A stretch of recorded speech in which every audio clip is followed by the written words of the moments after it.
Welcome to History and Future of Mostly Higher Education.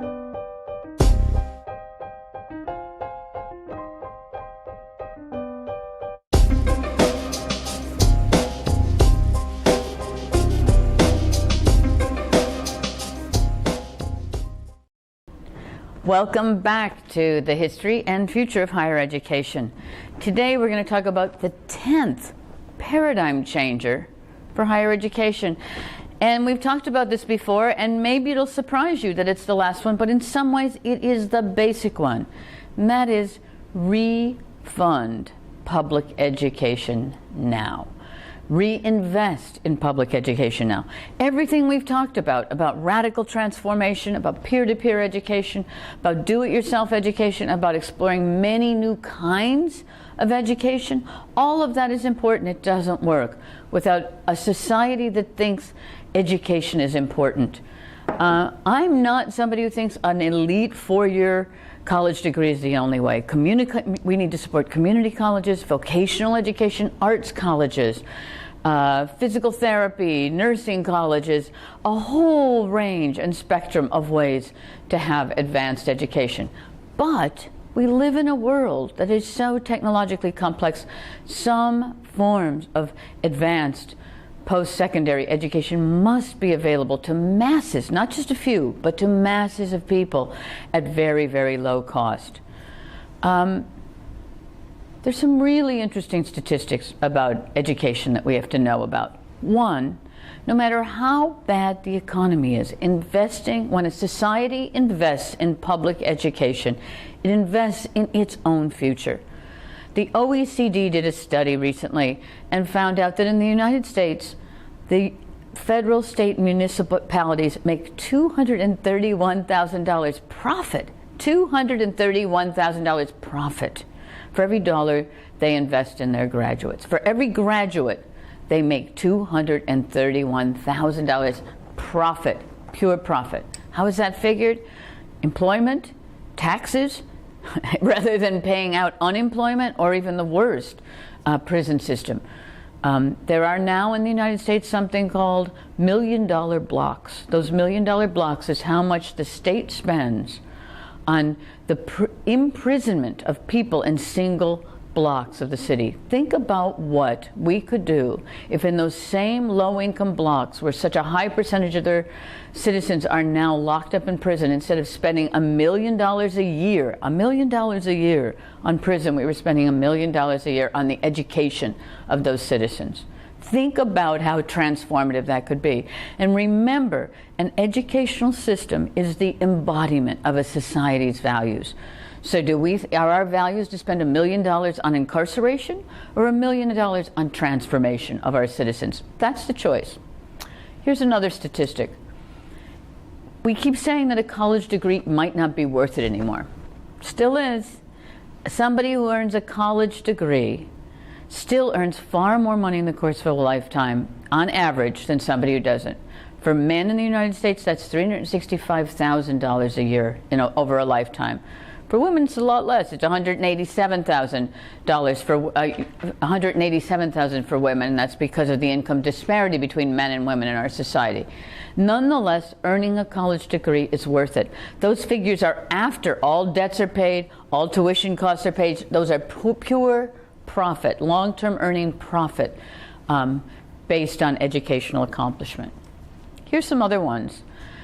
Income inequality has happened. The gap in income inequality has happened all over the world, but the United States is the leader in the spreading income inequality gap. In figures between 1979 and 2013, the top 1% of Americans increased their income by 275%. It's a pretty big expansion of your income. During that same period, 1979 to 2013, the middle 60% of Americans also increased their income, but not by 275%, but by 40%. What about the lower 5%? Flat or even negative. They've lost income in the course of those years. That correlation also correlates with college and support for public education, generally, K through 20 education. In 1945, a U.S. child had 2 more years of education than his parents. 2012, six months more than his parents. And that even includes all of the immigrants coming to the United States. So it's even more disproportionate than that number would suggest. We've talked before about how now you have to have a 4.1 average on a 4.0 scale to get into the University of California at Irvine, a state university. Now there are 450,000 students on the community college waiting list in California alone. We have a crisis. We have a crisis in public education in this country. The University of Michigan, long-term, legendary, very, very influential University of Michigan President James Duderstadt has talked about how we used to have state-supported universities, then they were state-funded, then you had to say they were state-located, now they're state-molested. By that he means that many, many legislators are picking on universities, are finding ways to thwart universities for ideological reasons, and at the same time are cutting federal and state subsidy to those universities.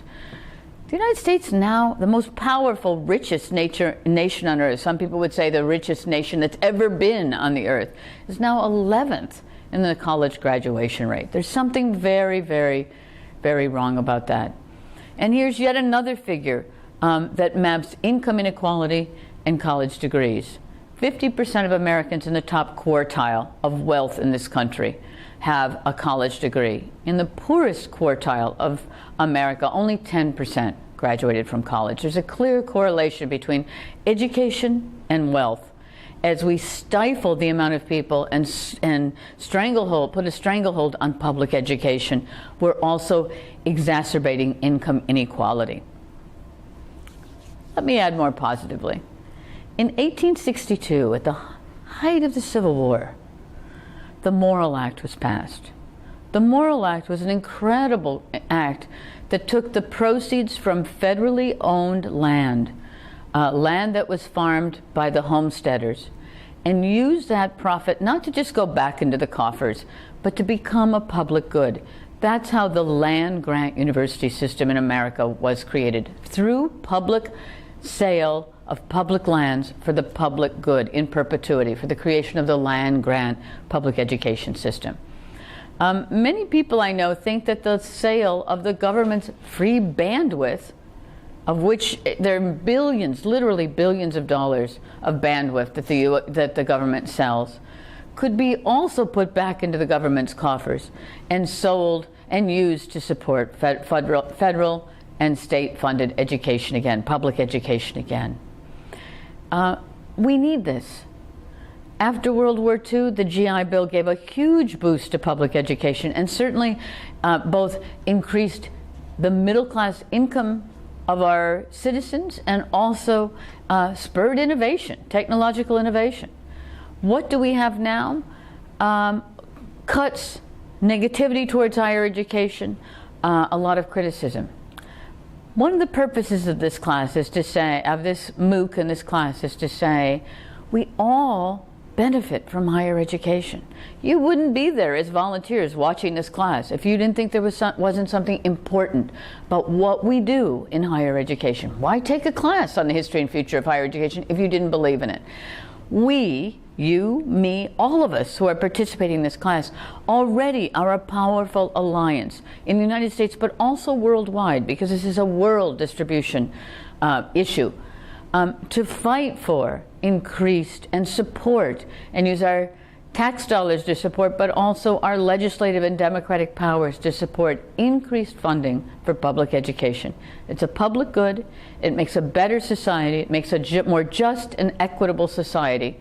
So those are the two imperatives of the history and future of higher education. One, support higher education. It's so important to the crucial future of our society. Two, make sure the higher education we support is the best, most relevant, most engaged, most peer-driven, most equitably accessed, most pedagogically interesting, most curricularly relevant and flexible, best assessed, and most interactive, student-led, I think I've got all 10, Let's do it. Let's make sure that our educational system, our higher educational system, is worth the money we're spending on it. And let's make sure we all together support the future of higher education. It's our future. It's not our kids' future. It's also our future at any age. All of us together, we can do it. Thank you. See you next time.